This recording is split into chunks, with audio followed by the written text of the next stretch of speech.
Përshëndetje, mirë se vini në kursin Hyrje në Adobe Photoshop. Ky kurs është dedikuar për fillestarë. Të gjitha shpjegimet do të jenë të thjeshtuara që të mund të kuptohen lehtësisht.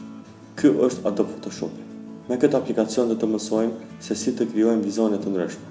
Për shembull, vizitë kartela, flajera, broshura, postime për rrjetet sociale, modifikime të fotografive apo shumë gjëra tjera. Këto zakonisht shfaqen projektet e fundit. Tek ju mund të mos shfaqen për arsye se nuk keni ndonjë projekt të ruajtur, por pasi të filloni të bëni punimin, edhe juve do t'i shfaqet njësoj. Është shumë e rëndësishme që para se të fillojmë me kriju një projekt, të dimë se çfarë projekti kemi me kriju, sepse ne i ndojmë dy lloje të projekteve, projektet digjitale dhe projektet për brand. Varësisht për llojit të projektit e bëjmë edhe konfigurimin. Projekti digital është çdo dizajn i cili ka për të përdorur për pajisje elektronike.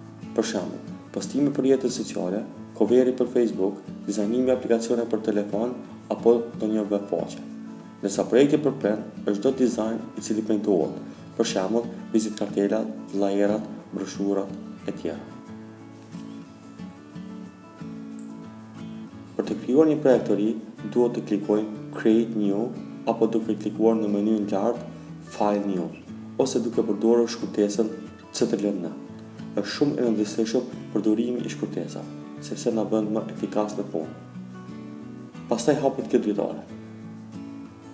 Këtu i kemi disa nga dimensionet më të përdorura varësisht prej projektit. Për shembull, për projekte për brand i kemi formatet e letrës siç janë A3, A4, A5, A6 apo këto dimensionet për web. Po kur kemi projekte tjera, këtu e kemi mundësinë me bë konfigurimin e projektit. Këtu tek width e shënojmë gjërsinë, ndërsa tek height e shënojmë lartësinë. Këtu e caktojmë njësinë moce. Tek projekte digjitale zakonisht njësia moce përdoret piksel, ndërsa për projekte për brand njësia moce përdoret centimetra apo inç. Ndërsa tek rezolucioni 70 dpi e caktojmë në projekte digjitale, ndërsa për projekte për brand e caktojmë 300 dpi. Sigurohuni që këtu të jetë piksel për inç. Dallimi tjetër në mes të projektit për brand dhe digital është tek color mode.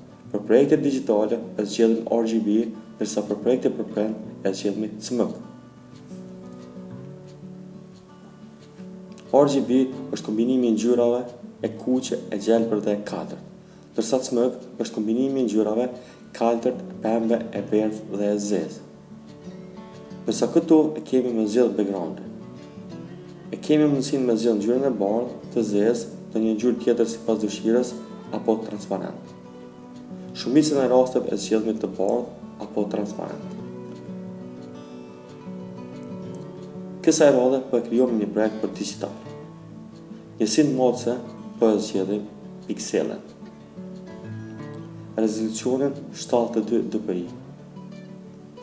Color mode e zgjedhim RGB. Background e vendosim të bardhë, ndërsa dimensionet po i vendosim 500 x 500 piksela. Pastaj klikojmë Create.